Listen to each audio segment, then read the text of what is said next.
মাগরিবের নামাজের পর ছোট্ট এই দোয়াটি কোনো বান্দা যখন একবার পাঠ করবে, আল্লাহ তাআলা তাকে ৭০টি বিপদ থেকে হেফাজত করবেন, যার মধ্যে সর্বনিম্ন বিপদটি হচ্ছে দারিদ্রতা। দারিদ্রতার চাইতে ৭০টি বিপদ আছে যেগুলো এর থেকেও অনেক বড়। এই দোয়াটির কথা নবীজি সাল্লাল্লাহু আলাইহি ওয়াসাল্লাম বলেছেন।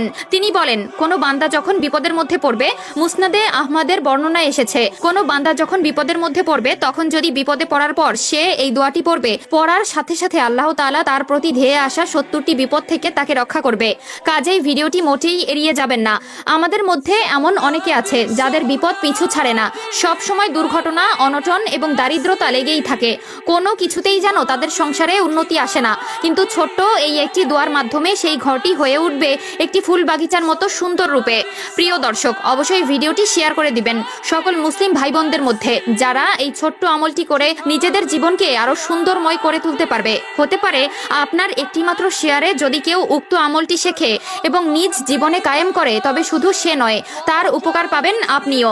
কাজেই ভিডিওটি শেয়ার করে দিবেন। মাগরিবের নামাজের পর ছোট্ট এই আমলটি এতটা মারাত্মকভাবে আমাদের জীবনে প্রভাব ফেলে তা হয়তো অনেকেরই অজানা। এমন অনেকে আছে যাদের এই দোয়াটি সম্পূর্ণ মুখস্থ আছে, তবে তারা এই দোয়াটির ফজিলত সম্পর্কে না জানায় এর প্রকৃত আমল করতে পারে না। প্রতিনিয়ত আমরা আল্লাহ তাআলার কাছে নিজের বিপদ মুক্তি ও শান্তির জন্য কতই না দোয়া করে থাকি, তবে সকল দোয়া কিন্তু কবুল হয় না। কিন্তু ছোট্ট এই দোয়াটি এত পরিমাণ শক্তিশালী, কেউ যদি চলতি পথে এই দোয়াটি পবিত্র অবস্থায় নেক মনে আল্লাহর স্মরণে একবার পাঠ করে, তবে সেই বান্দার আমল নামায় ৭০ লাখ নেকি জমা করা হবে এবং বান্দার করা ৭০ লাখ গুনাহ মাফ করা হবে। দোয়াটি হচ্ছে লা ইলাহা ইল্লাল্লাহু ওয়াহদাহু লা শারীকা লাহু লাহুল মুলকু ওয়া লাহুল হামদ ওয়া হুয়া আলা কুল্লি শাইইন কদির। যদি কোনো বান্দা ছোট্ট এই দোয়াটি প্রতিদিন নিয়ম করে ৩ বার কিংবা তার থেকে বেশি পাঠ করতে পারে, তবে আল্লাহ তাআলা তার দিকে আগত ৭০টি বিপদ নিঃশেষ করে দিবেন।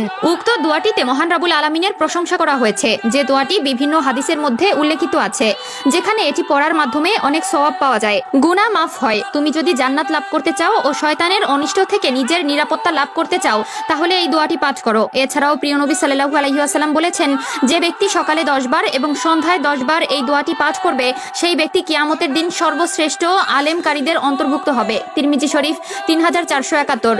এছাড়াও সহিহ মুসলিমের 2693 নম্বর হাদিসে উল্লেখ করা আছে, যে ব্যক্তি এই দোয়াটি 10 বার পাঠ করবে সে 4 জন দাস মুক্তি করার মতন সওয়াব পাবে। এছাড়াও রাসূলুল্লাহ সাল্লাল্লাহু আলাইহি ওয়াসাল্লাম বলেন, আল্লাহর কাছে সবচেয়ে প্রিয় বাক্য হচ্ছে 4টি: 1 সুবহানাল্লাহ, 2 আলহামদুলিল্লাহ, 3 লা ইলাহা ইল্লাল্লাহ, 4 আল্লাহু আকবার।